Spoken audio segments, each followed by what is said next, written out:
Parece que uma coisa não tem muito a ver com outra, mas nesse vídeo eu vou te provar e vou te falar sobre o poder que o perdão tem e o quanto perdoar faz você enriquecer. Como eu disse, parece que uma coisa é meio contraditória da outra, né? Porque quando a gente fala de perdão, a gente sempre lembra de conceitos religiosos, sempre lembra da igreja, sempre lembra das coisas que a gente ouvia muitas vezes quando criança, quando adolescente, sobre perdão. E que na minha visão existe uma forma muito mais simples de entender o perdão, existe uma maneira muito mais profunda de entender o perdão e acredite, a maneira como nós vamos refletir sobre esse assunto hoje vai te ajudar a enriquecer. Então vem comigo para a gente falar mais sobre isso. Primeira coisa, para mim, perdão não tem nada a ver com a redenção dos pecados. Porque, em primeiro lugar, as religiões nos fizeram acreditar, ou talvez não tanto nós, mas os nossos antepassados, eles carregam uma carga com relação a isso, de que são pecadores e precisam da redenção de seus pecados. Só que eu me lembro quando eu era criança, eu estava fazendo a minha primeira comunhão e chegou aquela hora lá que a gente tem que se confessar para o padre, né? E eu sou de origem católica, não sou praticante do catolicismo, porque eu não preciso, eu sinto que eu não preciso mais das religiões para me conectar com Deus. Talvez por muitos e muitos anos as religiões foram muito importantes para conectar as pessoas a algo maior, né? Então, nada é por acaso, eu acho que elas tiveram um papel muito importante na vida da humanidade, mas nos dias de hoje, 2020, eu acho que a gente tem que começar a se desprender um pouco dessas crenças religiosas e principalmente da necessidade de ter que buscar Deus em algo externo, porque Deus está dentro de você. Então, em primeiro lugar, eu comecei a questionar naquela época que eu estava ali fazendo primeira comunhão, eu acho. Eu pensava assim, mas como assim? Que pecado que eu tenho? Aí eu começava a perguntar para os meus colegas de catequese, né? Mas o que é um pecado? E daí eu perguntava para minha professora de catequese e ninguém sabia me responder, porque eles nunca sabem, né? Eles introduzem as ideias na cabeça da gente, mas na hora de explicar os porquês eles se confundem e eles se perdem, né? E eu, mas o que eu vou dizer? Daí os meus colegas diziam, diz que tu brigou com a tua mãe. Diz que tu, sei lá, xingou alguém. Inventa alguma coisa, os meus colegas diziam, né? E eu achava engraçado aquilo, eu ficava me questionando, eu dizia, mas mãe, como que eu vou dizer pro padre que eu peco, mas ele também deve pecar? Ele também deve brigar com a mãe dele? Ele também... Cabeça de criança, né? Eu ficava pegando o que os meus colegas davam de sugestão e eu ficava pensando, mas o padre também então é pecador. E por que a gente tem que se confessar com um pecador? Eu ficava pensando. E essas coisas ficaram por muito tempo na minha cabeça como reflexões que eu queria fazer, mas eu não encontrava as respostas. Anos depois, o tempo passou, eu fiquei adulta, essas coisas saíram da minha mente, não foram mais importantes para eu questionar, né? Porque eu não encontrava a resposta e, enfim, fui buscar em outros veios também, em outros conhecimentos, em outras filosofias, perceber, entender o que era de fato o perdão. E se eu posso ou pudesse resumir aqui para você o que eu aprendi com tudo isso, pesquisando, entendendo, praticando o perdão, porque a prática do perdão é uma das coisas mais incríveis, assim como tantas outras que você aprende aqui nesse canal. E para mim, perdoar é aceitar. Isso mesmo. E a outra palavra que para mim tem tudo a ver com perdão é concordar. Perdoar para mim é igual a aceitar, igual a concordar. E mais difícil do que perdoar alguém é você se auto-perdoar. E por que eu quis fazer um gancho falando sobre riqueza e sobre perdão? Por muito tempo eu guardei muitas mágoas do meu pai. Quando os meus pais se separaram, meu pai se distanciou muito de mim. Muito não, é exagero. Ele se distanciou de mim e ele ia nos visitar só para pagar a pensão todo mês. Ele nunca foi um pai ausente, mas ele teve um período em que ele foi distante. Hoje eu entendo o porquê, mas naquela época eu era só uma criança. Eu não entendia. Eu tinha 3 anos quando os meus pais se separaram e automaticamente, por conviver com a minha mãe, morar com a minha mãe, eu criei um laço muito forte com ela e muito menos com o meu pai, por ele ter se distanciado, né? E naquela época, como eu disse, eu não entendia porque eu era uma criança. Hoje eu entendo que provavelmente a dor da separação para ele foi tão grande que ele achou melhor se afastar da própria filha do que estar perto e talvez passar a dor para a filha, né? Hoje eu entendo completamente a atitude dos meus pais. A minha mãe, por outro lado, foi uma pessoa assim que nunca permitiu que eu me traumatizasse com a separação. Ela sempre soube lidar muito bem com a situação. Acredito que talvez eu não saberia lidar tão bem. Mas eu cresci com essa distância com o meu pai, com uma dificuldade de me relacionar com ele, de conversar, sabe? Eu não tinha, assim, aquela mesma afinidade que eu tinha com a minha mãe. Porque com a minha mãe a gente era melhores amigas. A minha mãe contava tudo, a minha mãe falava tudo, eu falava tudo pra ela. Ela era minha melhor amiga na minha adolescência. Mais do que as minhas amigas da minha idade, né? Porque a minha mãe sempre teve uma relação muito aberta com a gente, ela sempre contou as coisas, ela sempre quis saber e ela sempre foi mente aberta. Então, nesse ponto, assim, eu fui abençoada em ter a mãe que eu tenho, né? E o meu pai, por outro lado, era mais conservador, ele, né, não gostava das coisas, e eu lembro, assim, aquela questão de eu ter que pedir as coisas pra ele, porque às vezes a minha mãe não tinha condições de me dar, eu tinha que pedir pra ele, toda vez era nossa senhora, eu tinha que rezar uma missa com ele pra ganhar as coisas, porque ele sempre tinha que dizer um não pra depois dizer um sim. Mas tudo fez parte de um processo pra educar a filha dele, né?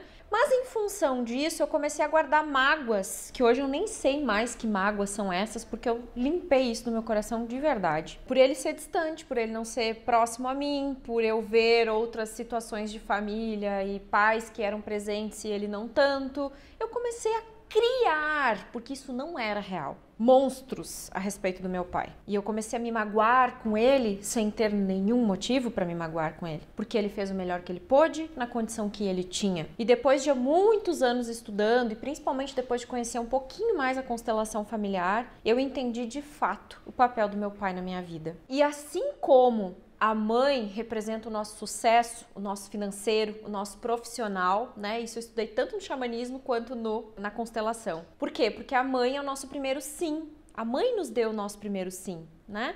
Foi ela que disse sim para que a gente viesse para a vida. E é ela que faz com que a gente tenha o impulso de servir a vida. Então, por isso que ela representa o dinheiro, representa o sucesso, representa o profissional bem-sucedido. E o pai representa a expansão, o crescimento. O eu querer ir além nas possibilidades, né? Enriquecer vai muito além de ganhar dinheiro. Enriquecer é você expandir, é você crescer, é você ser muito mais do que a sua mente é capaz de te dar. Por isso que o perdão tem a ver com enriquecer, nesse sentido. Perdoe seus pais.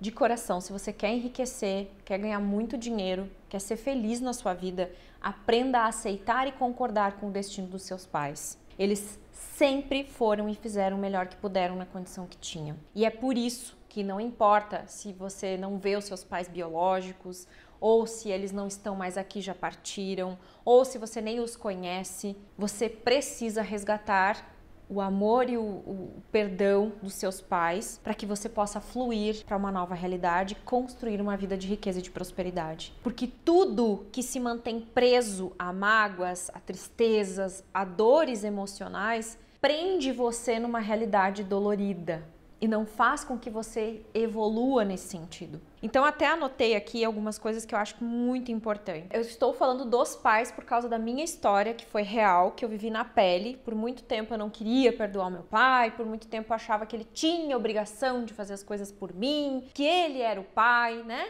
Cobrando, julgando, apontando, achando que tudo que ele fazia era ruim, nunca era bom o suficiente. Até que eu comecei a mudar essa visão há muitos anos atrás, isso já é um trabalho de muito tempo, e hoje eu tenho uma relação super saudável com meu pai. A gente se dá muito, muito bem, a gente se fala, a gente compartilha, né? A gente convive mais do que era antes. E hoje eu não guardo nenhuma mágoa do meu pai, de verdade. Nenhuma, nenhuma, nenhuma. Eu amo ele tanto quanto eu amo a minha mãe, amo ele tanto quanto amo a mim mesma, tanto quanto amo meu marido, meus cachorros, a minha vida. Ele faz parte da minha vida. Ele também foi responsável por eu estar aqui hoje. E a maneira pela qual eu olho para os meus pais é a maneira pela qual eu olho para a vida. Se eu olho para a vida para os meus pais com raiva, com ódio, com abnegação, com todos esses desequilíbrios, eu vou para a vida dessa forma e eu cobro da vida o que eu cobro dos meus pais. Então comece a aprender a aceitar e concordar com o destino das pessoas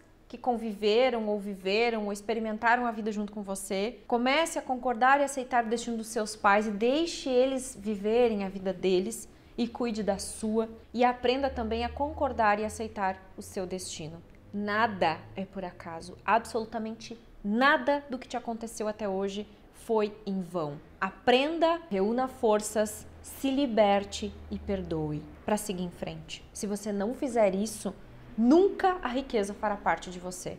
Enquanto você não perdoar, aceitar, concordar e olhar para o seu passado como uma vitoriosa, um vitorioso por tudo que você passou e se libertar dessas mágoas, você nunca vai fluir para uma nova realidade. Não há espaço para o novo. Onde o velho permanece, o novo não ganha espaço. Então perdoar também é soltar a ponto de você dar lugar para coisas novas surgirem para a sua vida e você ter possibilidades de enriquecer, de ser uma pessoa de sucesso, tá? Mas como usar a magia do perdão para enriquecer, Kátia? Vamos lá. Primeiro, se você aprender a perdoar, você vai aprender a soltar as amarras da sua vida. É como se cada situação que você tá magoado, chateado, te prendesse e você ficasse um pouco mais preso naquilo e tentasse... Sabe a sensação que eu tenho? É que quando você não perdoa, é como se você tentasse caminhar e tivesse com aquelas bolas de ferro que nem os presidiários usam, sabe?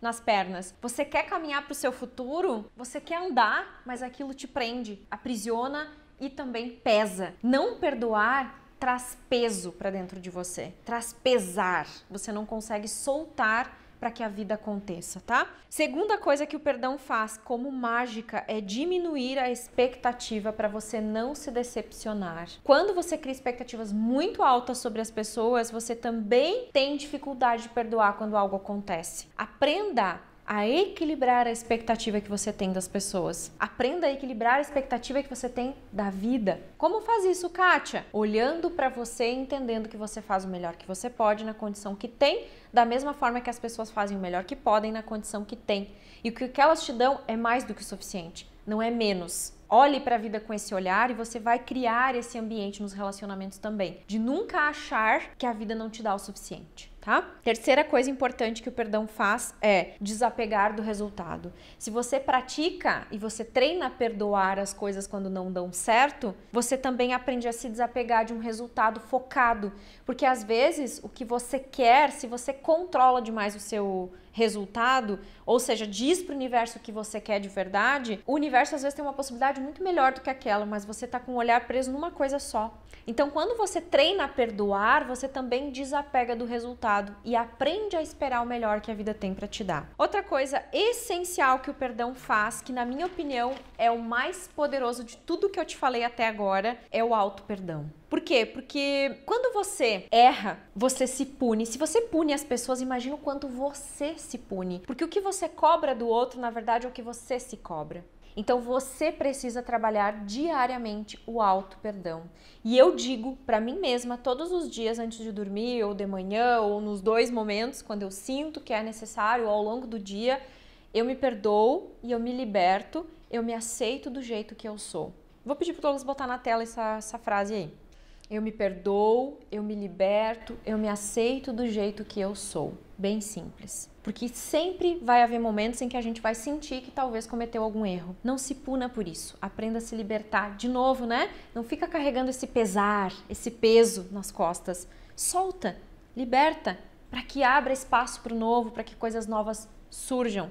Porque às vezes o nosso velho eu, ele vai vir, ele vai aparecer. Mas aí a gente olha pra ele e diz, tá bom, amiguinho, tu tá aí. Tu permaneceu por muito tempo comigo, mas agora eu já tô em busca de uma nova realidade. Então fica quietinho aí que eu vou seguir em frente no meu caminho, certo? Então é que nem quando você olha pros bullying, né? Que agora tem nome pra isso. Antigamente não se tinha nem nome pra isso. Arrumaram até nome pra isso, pra criar um conceito de doença na cabeça das pessoas. Se você continua lembrando do coleguinha que puxou seu cabelo, te bateu, ou te isso, ou te aquilo, pelo amor de Deus, né, gente? Vocês nunca vão enriquecer. Desculpa, você não vai enriquecer enquanto você segurar, guardar, absorver tudo isso pra você, fazendo com que isso se torne real hoje. Já passou 20 anos e você lembra do colega que puxava seu cabelo na escola. Não tem cabimento um negócio desse. Por favor, né? Vamos crescer, vamos evoluir, vamos ser adultos. A vida tá aí esperando por nós. Vamos nos colocar em movimento para que a vida aconteça, soltando e perdoando essas mágoas, esses ressentimentos, para que a gente possa fluir para uma nova realidade, enriquecer e cada vez mais tornar o nosso mundo e o mundo ao nosso redor melhor, tá bom?